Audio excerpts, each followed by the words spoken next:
Hello everyone, welcome to Saroj Mishra YouTube channel. मेरे YouTube channel पर आप सभी का बहुत बहुत स्वागत है। असिस्टेंट प्रोफेसर रिक्रूटमेंट नोटिफिकेशन इस वीडियो में डिटेल्स हम कवर करेंगे।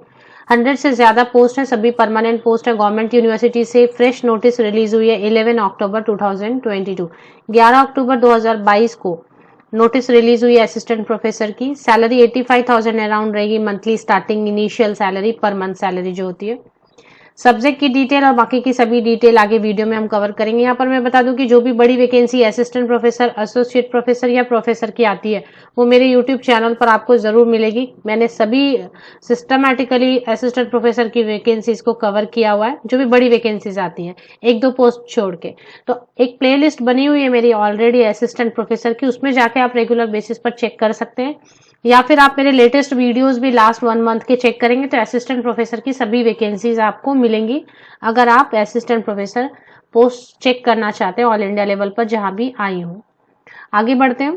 बिल्कुल फ्रेश नोटिस है। Date of publication 11 October 2022। Advertisement for appointment to the post of assistant professor from eligible candidates for permanent appointment. तो यहाँ लिख दिया permanent appointment. Online applications are invited in the prescribed application. ये link दी हुई है इस पर। अब इस लिंक पर जब आप जाते हैं तो कई बार कॉलेज जो मैं बता रही हूँ उसका नाम ऐड होने में वक्त लगता है, तो आपको वेट करना है। एडवर्टीजमेंट आने के 1 वीक के अंदर अंदर इस पर लिंक आ जाती है, पोर्टल ओपन हो जाता है उस कॉलेज के लिए अप्लाई करने के लिए। कॉलेज का नाम और सब्जेक्ट की डिटेल हम देखेंगे। कॉलेज का नाम है Shivaji college, university of Delhi, Delhi विश्वविद्यालय के अंतर्गत शिवाजी कॉलेज से वैकेंसीज आई हुई है। परमानेंट पोस्ट है, असिस्टेंट प्रोफेसर की पोस्ट हैं, और इसकी लास्ट डेट एप्लीकेशन की रहने वाली है 7 नवंबर 2022। 7 नवंबर 2022 तक आप एप्लीकेशन कर सकते हैं। इसके बाद जो सब्जेक्ट की डिटेल है, कैटेगरी वाइज डिटेल्स भी दिए हुए हैं, टोटल पोस्ट भी दिए हुए हैं। अगर सपोज किसी कैटेगरी में सीट नहीं है तो यूआर मतलब अनरिजर्व कैटेगरी, ओपन कैटेगरी या फिर जनरल कैटेगरी, तो जनरल कैटेगरी में आकर एप्लीकेशन डाल सकते हैं अगर कैटेगरी रिजर्व कैटेगरी में नहीं है सीट तो। बायोकेमिस्ट्री के लिए टोटल वैकेंसीज 3 है, बॉटनी के लिए 5, केमिस्ट्री के लिए 10, कॉमर्स के लिए 12, कंप्यूटर साइंस के लिए 4, इकोनॉमिक्स के लिए 5, इंग्लिश के लिए 4, एनवायरमेंटल साइंस के लिए 2, ज्योग्राफी के लिए 5, हिंदी के लिए 7, हिस्ट्री के लिए 4 वैकेंसीज, मैथमेटिक्स के लिए 6 वैकेंसीज, फिजिकल एजुकेशन 1, फिजिक्स के लिए 12 वैकेंसीज, पॉलिटिकल साइंस के लिए 10, संस्कृत के लिए 2, सोशियोलॉजी के लिए 1 एंड जियोलॉजी के लिए 8 वैकेंसीज हैं। 18 सब्जेक्ट्स में टोटल 100 से ज्यादा वैकेंसीज हैं। शिवाजी कॉलेज से यूनिवर्सिटी ऑफ दिल्ली के अंतर्गत आने वाले कई कॉन्स्टिट्यूएंट कॉलेजेस में ये भी एक है। तो मैंने आपको लास्ट डेट बता दी इसकी। पे लेवल 10 57,700 7 सीपीसी के हिसाब से, प्लस यूजुअल अलाउंसेस। दिल्ली में एचआरए सबसे ज्यादा है, तो एचआरए ज्यादा होने की वजह से यहाँ पर जो टोटल सैलरी हो जाती है वो ज्यादा होती है। लिंक ये है colrec.uod.ac.in, इस पे जाकर एप्लीकेशन कर सकते हैं। जैसा मैंने आपको बताया कि कॉलेज का नाम ऐड होने में 1 वीक का वक्त लग जाता है, कई बार पहले से पोर्टल ओपन होती है, कई बार वक्त लगता है। तो आप जैसे एडवर्टीजमेंट रिलीज होने के 1 वीक तक वेट कर सकते हैं, यहाँ पे पोर्टल ओपन हो जाएगी। हिंदी में भी दिया हुआ है तो अच्छा है। आप eligibility criteria arts, commerce, humanities, law, social sciences, languages and physical education के लिए 55% मार्क्स पीजी में कंसर्न सब्जेक्ट में होना चाहिए। नेट क्वालिफाई होना चाहिए, सीएसआईआर नेट अगर साइंस सब्जेक्ट है तो, अदरवाइज यूजीसी नेट क्वालिफाई होना चाहिए। एप्लीकेशन करने के लिए यूजीसी नेट या फिर सीएसआईआर नेट को मिनिमम एसेंशियल क्वालिफिकेशन माना गया है।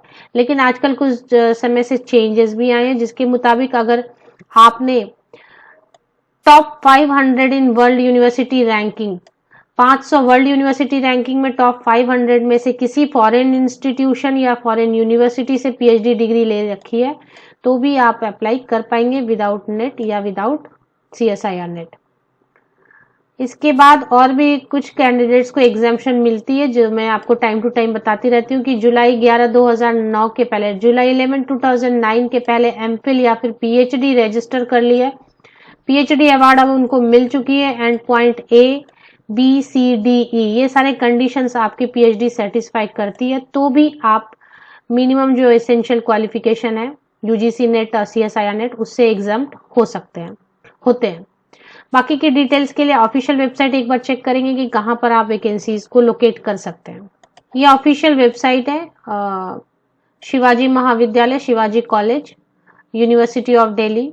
तो शिवाजी कॉलेज से आया हुआ है, यूनिवर्सिटी ऑफ दिल्ली के अंतर्गत। इसमें इसी ऑफिशियल वेबसाइट को नीचे स्क्रॉल डाउन करेंगे, सबसे नीचे आप देखें करियर्स है। करियर्स में टीचिंग आपको देखना है, क्योंकि असिस्टेंट प्रोफेसर टीचिंग में है, तो टीचिंग पे क्लिक करेंगे तो आपको एडवर्टीजमेंट इस तरीके से मिलेगी। Advertisement for the post of assistant professor, various, click here. ये जो फर्स्ट एडवर्टीजमेंट फिलहाल नजर आ रही है वो है परमानेंट वैकेंसीज की 18 सब्जेक्ट्स की। ऑफिशियल वेबसाइट की लिंक आप मेरे इसी यूट्यूब वीडियो के डिस्क्रिप्शन बॉक्स को चेक कर लें, लिंक आपको अवेलेबल मिलेगी। बाकी की डिटेल्स के लिए वीडियो आप चेक करें। एप्लीकेशन फी एक बार देख लेते हैं। मोस्टली 500 रुपीज रहते हैं और कुछ कैंडिडेट्स के लिए फी एग्जेम्प्ट किया हुआ रहता है, जिनमें की फीस दी हुई है पेज नंबर 19 पर। No application fee will be charge from applicants from SC, ST, PWBD category and women applicants. तो all female candidates, SC, ST, PWBD candidates, no fee. All female candidate, चाहे वो किसी भी category के female candidate है, उनके लिए fees नहीं है। तो फीस किनको देनी है? मेल कैंडिडेट्स जो होंगे, unreserved category means open category, OBC, EWS category के मेल कैंडिडेट्स के लिए 500 रुपए, 500 रुपीज एप्लीकेशन फी। फी कभी भी रिफंडेबल नहीं होती है, कहीं पर भी आपने एक बार फीस दे दी तो वो फिर फीस रिफंड नहीं आती है, नॉन रिफंडेबल होती है। किसी भी सर्कमस्टांस पे कर लेने के बाद, एप्लीकेशन क्लोज होने के बाद आपको फी नहीं दी जाती। आप विड्रॉ करना चाहेंगे, ऐसा नहीं हो पाता है। तो इसलिए पहले एडवर्टीजमेंट को खुद अपने लेवल से बैठ के आराम से पढ़ें। काफी वक्त होता है जब एप्लीकेशन के लिए आपको दिया जाता है, उस वक्त में आप 26 पेजेस हैं, अच्छे से पढ़ें, आराम से पढ़ें। हमेशा वेबसाइट को वेरीफाई करें और उसके बाद अगर आप minimum essential qualification criteria meet कर रहे हैं तो एप्लीकेशन करके रख दें। बाकी शॉर्टलिस्टिंग होगी, इसमें डायरेक्ट इंटरव्यू होती है, एग्जामिनेशन नहीं होती है। शॉर्टलिस्टिंग होगी जिसमें कि आपके एकेडमिक कोर्स जो है, ग्रेजुएशन से लेके पोस्ट ग्रेजुएशन नेट है, या फिर जो भी MPhil है, या फिर जो भी PhD है, आपने रिसर्च पेपर पब्लिश किया हुआ है, एक्सपीरियंस है आपको। एक्सपीरियंस कौन सी काउंट होती है? प्राइवेट कॉलेज की एक्सपीरियंस काउंट नहीं होती है। गवर्नमेंट में भी अगर आपने विदाउट पे स्केल काम किया तो वो काउंट नहीं होता। जो पे स्केल पे काम किया वही एक्सपीरियंस काउंट होता है। तो अगर आपको पे स्केल दे दिया गया है तो फिर वो एक्सपीरियंस काउंट होता है, उसकी वेटेज आपको मिलती है।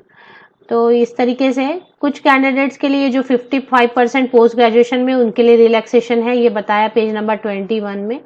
5% की रिलैक्सेशन दी जाती है SC candidate, ST candidate, OBC candidate, OBC non creamy, PWBD candidate, इन कैंडिडेट्स के लिए 5% की पोस्ट ग्रेजुएशन में रिलैक्सेशन दी जाती है। और शॉर्टलिस्टिंग होगी, इज नेट कंपलसरी और नेट एग्जाम्प्टेड, तो वो सारी चीजें यहाँ पर दी हुई हैं।